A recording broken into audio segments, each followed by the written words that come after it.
Thank you, Madam Chair.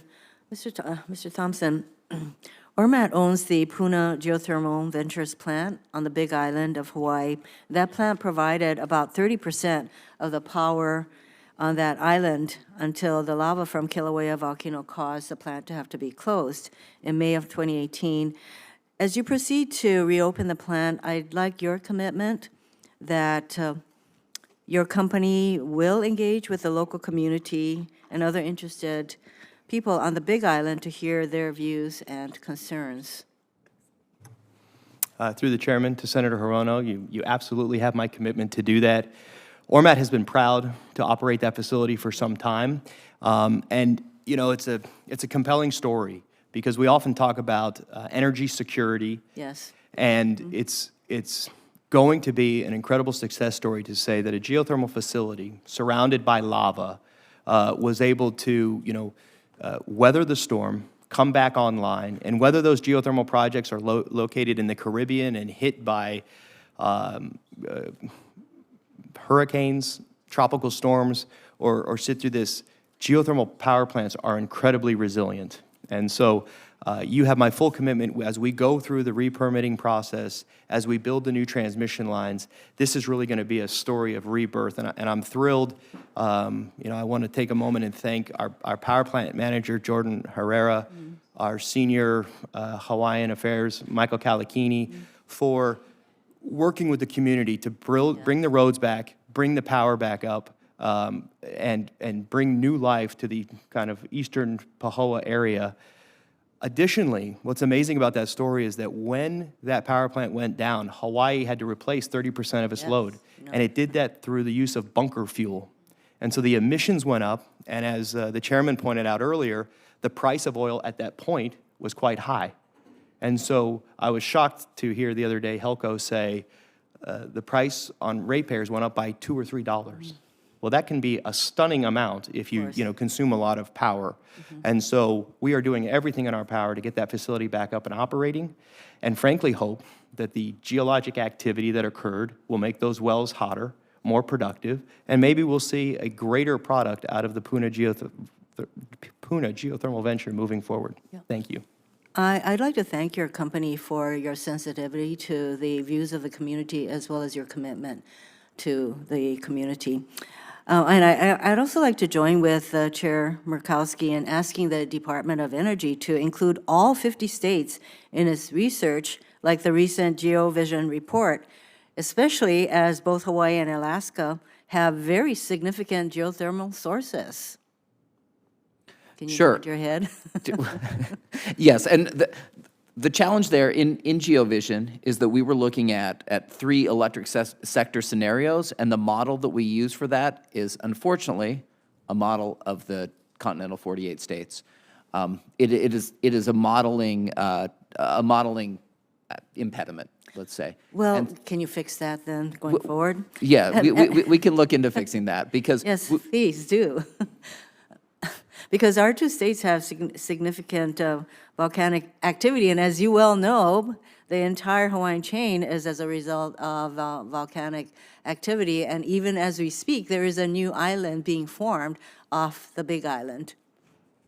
Not during our lifetime that it's going to pop up, however. So I have another question for you, Mr. Simmons. Now, you testified to the DOE's expanded support for enhanced geothermal systems that require engineering to allow for the movement of heat and water that happen naturally in more traditional hydrothermal resources found in Hawaii. What are the costs of development of a traditional hydrothermal resource compared to an enhanced or engineered geothermal system? And what share of DOE's geothermal budget is spent on hydrothermal versus enhanced geothermal research and development? So there are, as Paul mentioned earlier, there is hardly any enhanced geothermal systems in the world today. Arguably, they have one of the first and only, so it's difficult to really be able to compare costs because the costs are much greater for the enhanced geothermal systems. And that's the reason that we are working on with Forge to really hopefully drive down those costs of enhanced geothermal systems and make them cost competitive with electricity generally. The breakdown is, So yes, give me the breakdown. we have a breakdown? What is, okay, so slightly over half is on, for enhanced geothermal systems versus the rest of our portfolio. It is a critical area for the future because enhanced geothermal systems expands the opportunity away from only the places with really excellent geothermal resources currently to expand to many other areas. So do you think that kind of distribution of funding, considering that enhanced geothermal systems cost so much more, do you think that's appropriate rather than, continue to make sure that we're doing whatever we can, research on the hydrothermal side to make hydrothermal cheaper? Well, currently, I think that this is a good division of resources. If the Senate thinks otherwise, I'd very much like to hear that. If the industry thinks otherwise, I'd very much like to hear that. One of the important parts of my job is to make sure to talk to stakeholders and to hear their perspectives on how we are spending our research dollars. The money spent on enhanced geothermal systems is really a play for the longer-term future, and that's a key area. But also, it is critical that we're working on driving down the cost of what is available today to to continue to make incremental improvements there as well. Madam Chair, may I ask, as long as we have the panel here, if any of our panelists would like to weigh in on the 50-50 distribution? Yes, please. Thank you, Thank you, Senator. I'd like just to make a couple of points. One is that there's a significant amount of overlap in the type of research done for the hydrothermal and what the EGS group does. So it's not like that money that is spent on EGS does not have crossover benefits to hydrothermal and vice versa. So I think in that sense, when you're dealing with anything in the subsurface, whatever we learn about these specific geologic systems that are good for geothermal energy is going to be applicable across both. The other is to get at the specific cost question, and I think it's important to understand that there's the ORMAT project and a couple other examples around the world of commercial EGS, but we just don't have that many data points right now. And it's a very early technology, but it has a lot of potential, both in terms of its scale and in its cost reductions. And so if we look at the project like Forge that the Department of Energy is leading, there's technologies that we just have not tried yet for enhanced geothermal systems. And so it's a little unknown of what the true potential could be. And there's a possibility that the cost could be far lower than what we think if these research programs are successful. I take it you agree, Mr. Thompson. You're nodding your head. Through the chair to Senator Hirono, I do. I think, for years we have asked the Department of Energy to look at the subsurface research, and that's and what I mean by that is the drilling of the wells. Can we do it more cost effectively? Can we do it quicker? Are there new innovative technologies?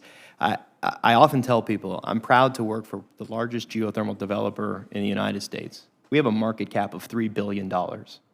That is smaller than the R&D budget of any oil major out there. And so we can't do a ton of that subsurface R&D. This actually brings me back to a project in Alaska at Mount Spur. We spent $10 million drilling and looking for that project before we had to say, we can't spend any more in the exploration phase. So for DOE to spend a considerable amount of their funds to look at how to, and the Forge site, the Frontier Observatory for Geothermal Energy is going to be their playground to look at how do we drill wells differently, how do we deploy new technologies, anything that the industry can take from that and reduce our costs will be hugely helpful. To give you just a basic breakdown, we typically say a 1 megawatt of geothermal energy costs us $5 million.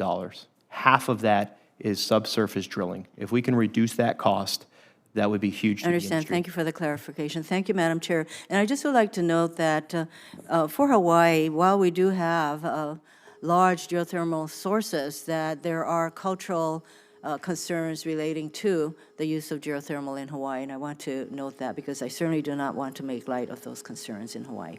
Thank you, Madam Chair. Thank you, Senator.